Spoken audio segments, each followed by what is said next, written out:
Al-Quran, Al-Quran kebesaran Allah, putih cahaya petunjuk ilahi. Ayuhlah hayati hikmah kalamullah, fahami kitab mulia yang indah. Dalam Adik dan Al-Quran.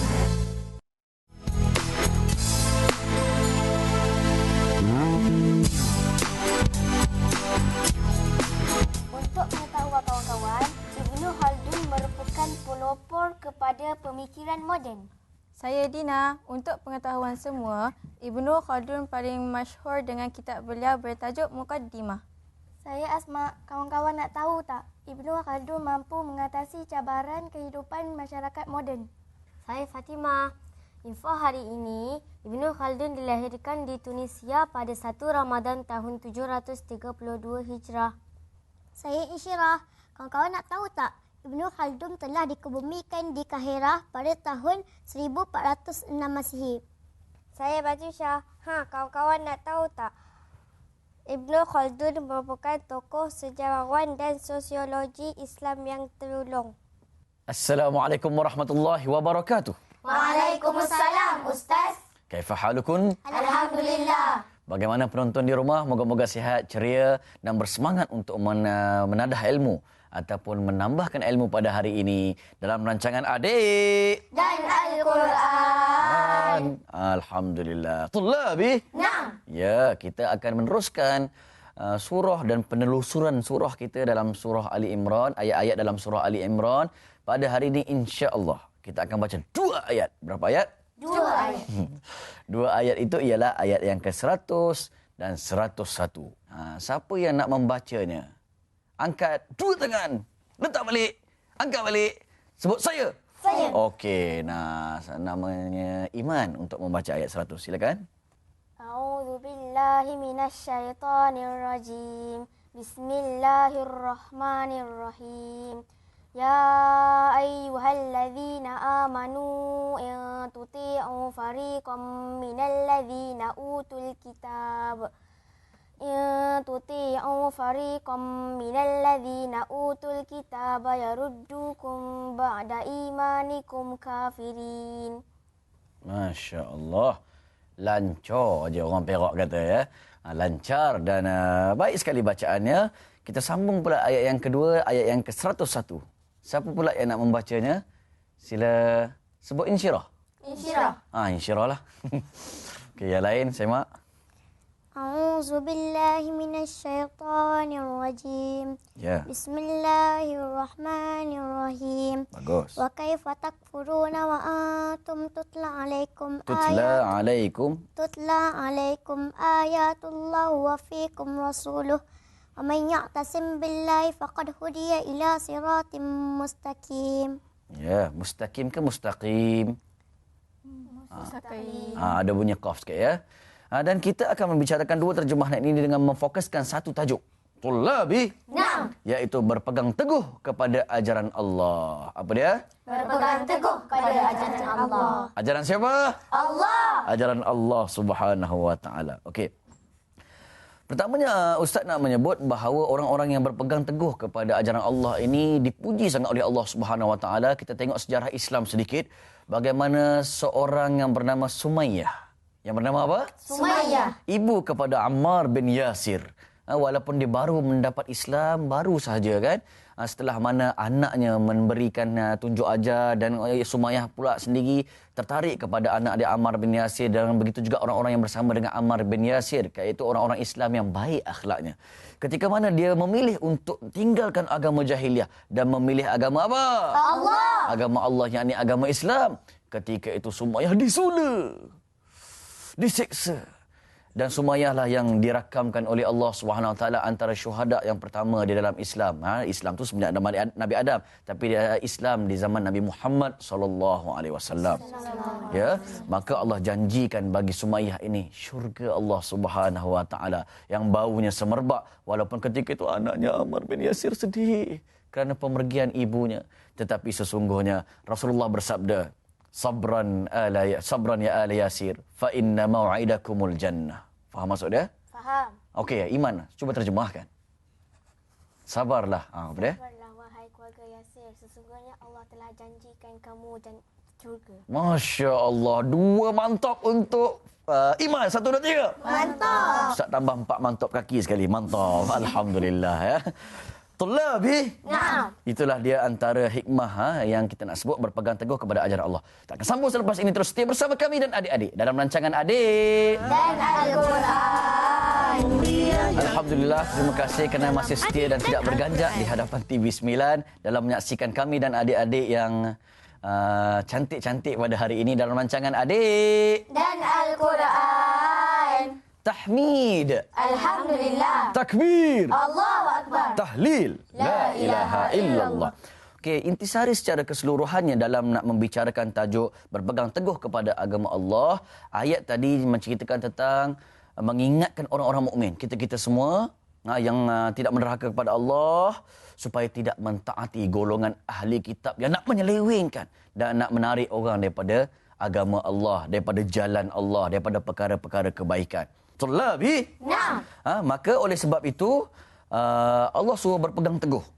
Dan sebelum daripada ini, dars-dars ataupun pembelajaran yang sebelum ini, Ustaz telah terangkan bahawa 2 ciri orang yang akan menolak kebenaran.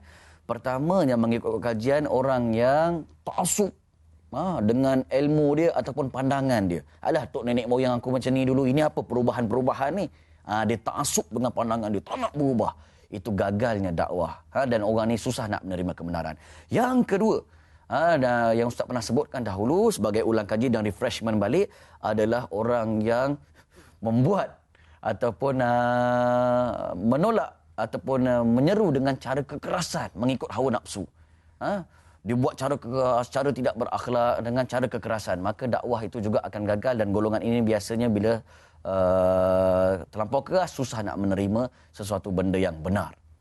Ini dikukuhkan pada hari ini oleh kata-kata seorang Syekhul Islam. Siapa dia? Syekhul Islam. Namanya Ibnu Taimiyah. Siapa dia? Ibnu Taimiyah. Dia berkata kebaikan anak Adam ini adalah dengan iman dan amal soleh.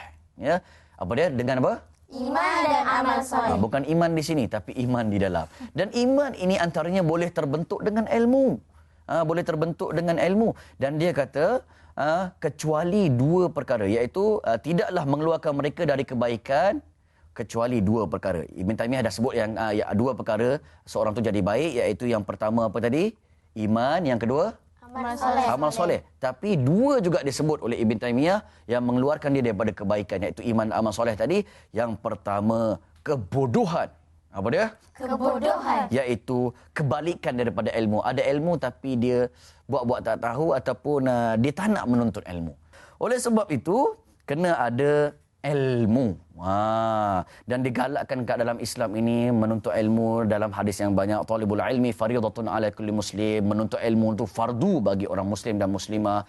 Allah juga menggalakkan dalam ayatnya yang lain. Kul hal yastawi alladhina ya'lamuna wal ladzina la ya'lamun. Adakah sama, Allah kata, orang yang berilmu dengan orang yang tidak berilmu? Yarfa'illahu alladhina amanu minkum wal ladzina utul ilma darajat. Allah angkatkan orang yang berilmu dan beriman di kalangan kamu dengan beberapa darajat yang tinggi berbanding orang yang bodoh. Orang yang tak ada ilmu, orang yang malas menuntut ilmu, hanya kira main dam je kat kedai. Itulah yang kadang-kadang berlaku kepada orang yang tidak minatkan ilmu. Akan membinasakan, akhirnya datang kebenaran dan seruan daripada Allah, dia akan tolak mentah-mentah.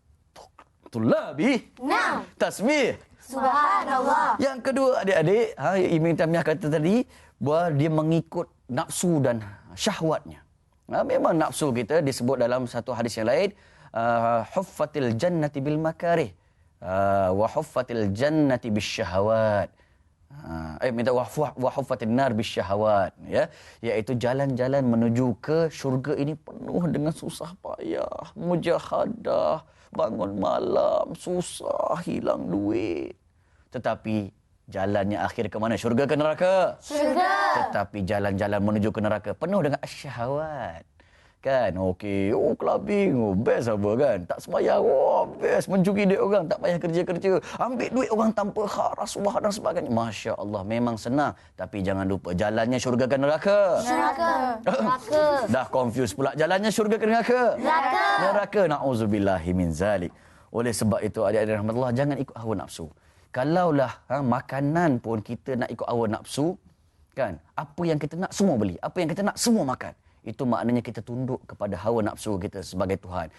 Cukup dinamakan Tuhan dan ilah apabila seorang tu menurut dan redha sahaja apa sahaja permintaan orang yang diikuti itu. Kalau macamnya nafsu kita ataupun syahwat kita kata nak tu, kita ikut. Nak ni, kita ikut. Nak beli tu, kita beli. Nak makan tu, kita makan.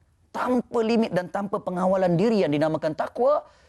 Itu sebab Allah perli dengan satu ayat Al-Quran yang lain. Afara'aita man ittakhadha ilahahu hawa. Tidakkah kamu melihat seseorang tu yang mengambil Tuhan dia ataupun hawa nafsu dia sebagai Tuhan?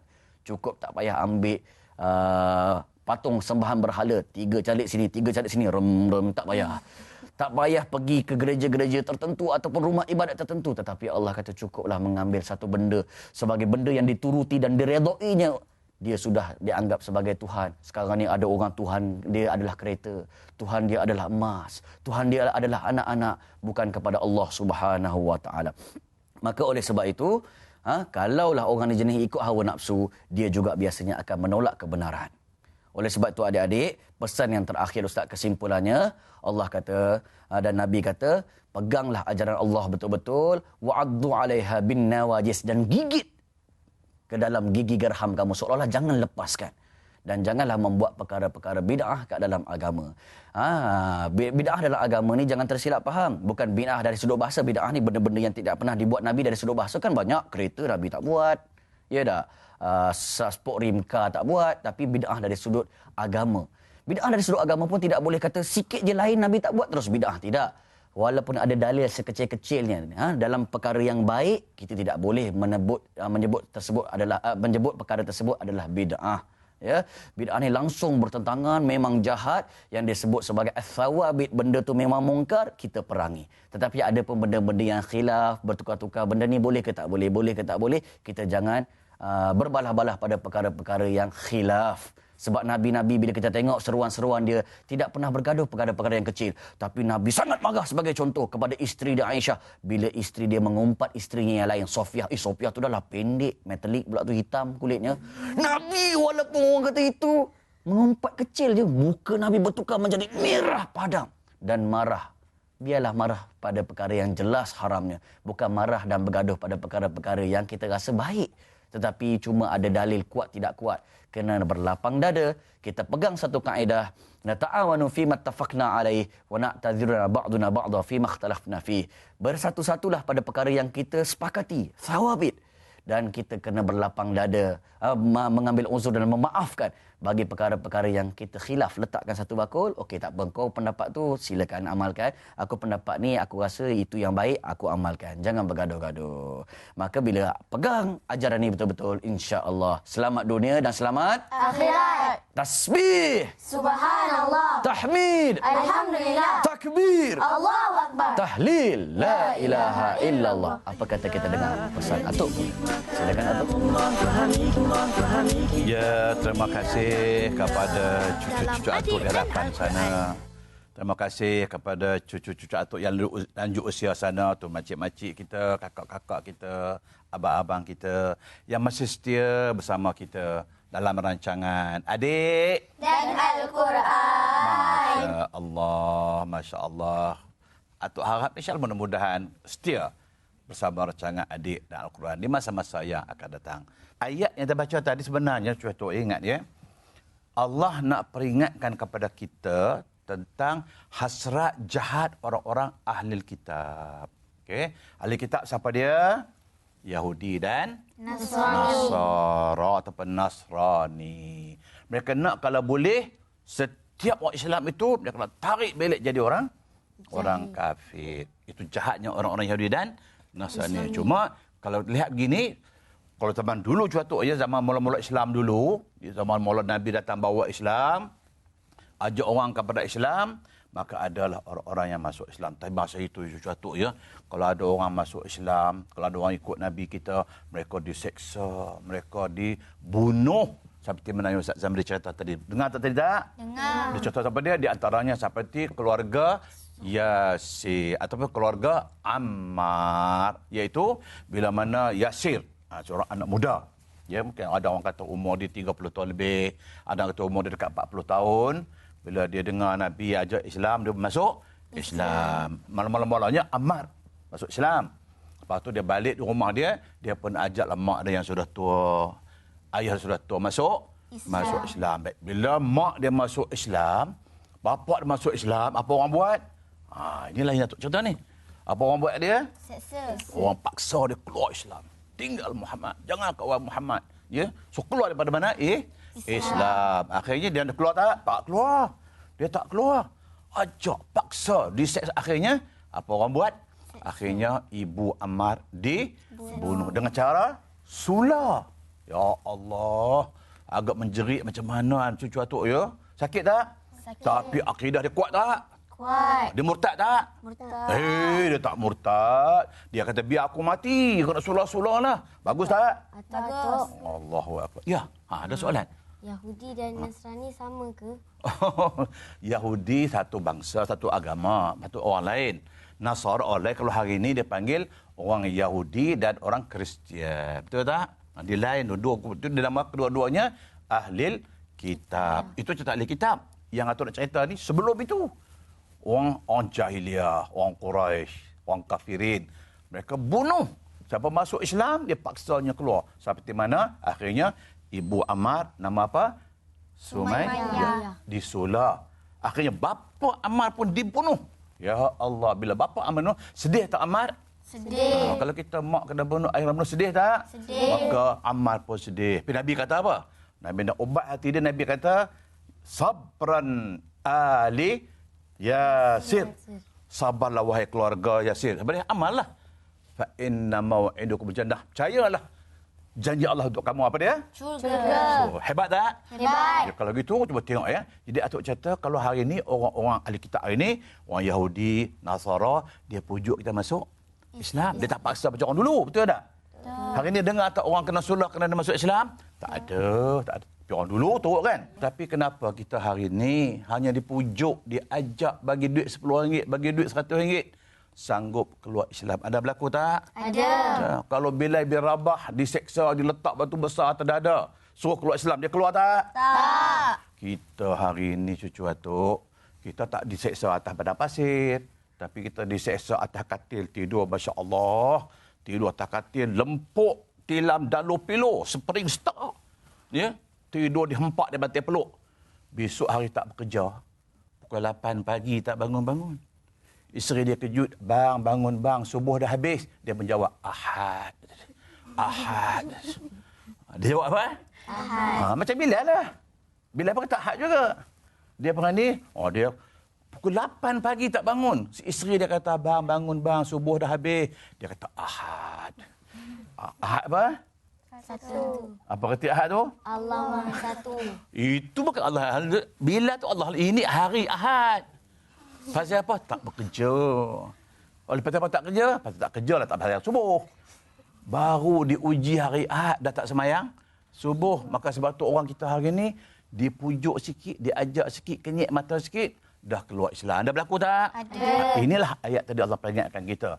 Allah sengaja nak bawa cerita kisah-kisah dulu. Kalau orang dulu diseksa, dibunuh, dizalimi, dienayai, dipukul, disepak, terajang. Suruh keluar Islam. Mereka keluar tak? Tak. Mereka tak keluar. Tapi kenapa kita hari ini tak payah diseksa? Tak payah dia apa? Pujuk aja. Datang seorang lelaki, pujuk perempuan, masuk Kristian, masuk Kristian. Datang perempuan, pujuk orang lelaki, dia masuk Kristian, masuk Kristian. Kenapa? Sebab akidah mereka tidak kuat.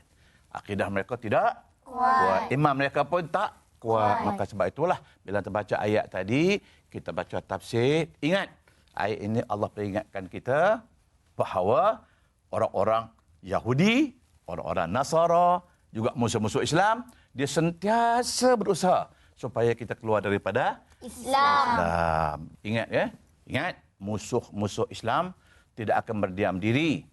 Ingat ya, sama ada Yahudi atau Nasara, mereka sentiasa berusaha untuk apa? Supaya kita keluar daripada Islam. Ikut agama mereka. Kadang-kadang dengan cara dia bagi duit, dia bagi pakaian, dia bagi jawatan. Ingat, itulah taktik musuh-musuh Islam supaya kita keluar. Walaupun mereka tak payah seksa kita. Mereka tak akan pukul kita, mereka tak akan zalimi kita. Tetapi mudah sangat kita keluar Islam, masuk agama, dan itu yang dinamakan murtad. Hari ini ada orang murtad tak? Oh, ada. Maka sebab itulah kita persoalkan saudara kita sana, tolonglah dia, fikirlah. Sebab Allah bagi kita hidayat, bagi kita Islam, maka jangan sekali-kali kita tinggal Islam walaupun kita diseksa, walaupun kita dibunuh. InsyaAllah kalau kita dibunuh semata kita kepada Islam, janji kita apa dia? Syurga. InsyaAllah. Hingga itu, kita akhiri rancangan Adik Dan Al-Quran. Ma'assalamah. Ilahi-liqa. Sekian. Wassalamualaikum warahmatullahi wabarakatuh.